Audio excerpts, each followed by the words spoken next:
So welcome to Bollyground studios. दोस्तों 14 साल से मार्वल सिनेमैटिक यूनिवर्स यानी कि एमसीयू के कैरेक्टर के साथ एहसास और जज्बात से तैरती उतरती एक इमेजिनेशन की दुनिया, और इस दुनिया में इंडियन दर्शकों को साल 2 साल पहले तक सपने में भी ख्याल नहीं आया होगा कि इस दुनिया में कभी देश के प्रथम प्रधानमंत्री जवाहरलाल नेहरू का जिक्र होगा, महात्मा गांधी की तस्वीरें दिखेंगी और एंड क्रेडिट्स में कोई हिंदुस्तानी जुबान का गाना बजेगा और इसके किरदार पर्दे पर हिंदी उर्दू मिश्रित डायलॉग्स बोलते नजर आएंगे। लेकिन एमसीयू का ये नया दौर है। हिंदी सिनेमा में काम करने वाले एक किरदार इसके सुपर हीरो इंटरनल्स में शामिल हो चुका है। अब बारी पाकिस्तान की है। अमेरिका से पाकिस्तान और बंटवारे से पहले के हिंदुस्तान तक घूमती मिस मार्वल की कहानी अपने आखिरी एपिसोड के साथ वहां आकर मुड़ी है जहां से मार्वल सिनेमैटिक यूनिवर्स में उन सारे कैरेक्टर्स की एंट्री आसान हो गई जिनकी झलक दर्शक doctor strange in the multiverse of madness में प्रोफेसर एक्स के रूप में देख चुके हैं। देखा जाए दोस्तों तो 6 एपिसोड की सीरीज मिस मार्वल की कहानी है। ये कहानी है पाकिस्तान की, उसमें बसे एक अमेरिकन परिवार की जिसकी 17 साल की बेटी को एक दिन नानी की भेजी पुरानी चीजों में एक कड़ा मिलता है। इस कड़े में दुनिया के पावर छुपे होते हैं।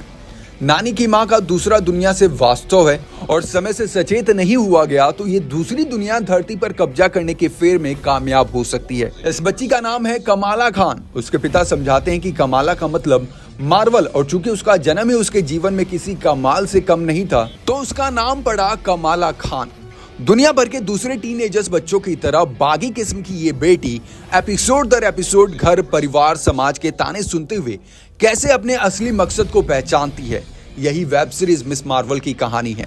कहानी आखिरी एपिसोड में आकर वहां दम लेने को रुकी जहां से आगे मार्वल सिनेमैटिक यूनिवर्स के मौजूदा चरण का फ्यूचर तय होना है। सीरीज ये भी मैसेज दे जाती है कि मिस मार्वल जल्दी मार्वल्स में लौटेंगी। अब तक ओवरऑल देखा जाए दोस्तों तो वेस्टर्न कंट्रीज या फिर पैसिफिक ओशन के जो भी लोग रहे हों उन्हें अभी तक इंट्रोड्यूस किया गया था, वहाँ के एक्टर्स को यूज़ किया गया था मार्वल यूनिवर्स में, लेकिन अब धीरे धीरे वो इंडिया और बाकी के एशिया के किरदारों को एमसीयू शामिल करना शुरू कर चुका है। इंटरनल्स में ये कहानी मुंबई तक पहुंची और अब मिस मार्वल इसे लेकर कराची पहुंची है। कमाला की कहानी एमसीयू के फैन रहे किसी भी बच्चे की कहानी हो सकती है। वो एवेंजर्स की दीवानी है और घर वालों के मना करने पर भी एवेंजर कौन जाना चाहती है। घर वाले उसे वहां भी सलवार कमीज में भेजना चाहते हैं। भाई को उसकी जीवन साथी मिल चुकी है। शादी में सब हिंदी फिल्में गानों पर नाचते हैं और फिर कमाला अपनी नानी से मिलने कराची आती है। यहाँ आकर उसके वर्तमान का उसे अतीत से रिश्ता जुड़ता है और इंडियन दर्शकों को भी अपना सा लगता है। देखा जाए दोस्तों तो सीरीज के पहले 3 एपिसोड में वो अपना आधार बनाती है वेब सीरीज। मिस मार्वल की कहानी 4थे एपिसोड से खुलनी शुरू होती है जब रेड डैगर यानी कि फरहान अख्तर और उनकी टीम कमाला खान से रूबरू होती है। इसके बाद कहानी भारत पाकिस्तान के बंटवारे के समय हुए नरसंहार को दिखाती है और कमाला को भी समझ आने लगता है कि आखिर उसे जो कुछ दिखता है उसका उसकी नानी माँ के साथ क्या रिलेशन है। नूर अब उसे रास्ता दिखाता है। वेब सीरीज मिस मार्वल इस लिहाजे से शुरू में थोड़ा बोरिंग सी लगती है क्योंकि एमसीयू के फैंस को इस तरह के कैरेक्टर इन कहानियों में देखने की आदत नहीं। हालांकि कैरेक्टर्स जिस तरह से इंग्लिश बोलते हैं वो भी थोड़ा अलग है, लेकिन कहानी धीरे धीरे अपनी पकड़ बनाती है और आखिरी एपिसोड तक आते आते मामला सेट हो जाता है।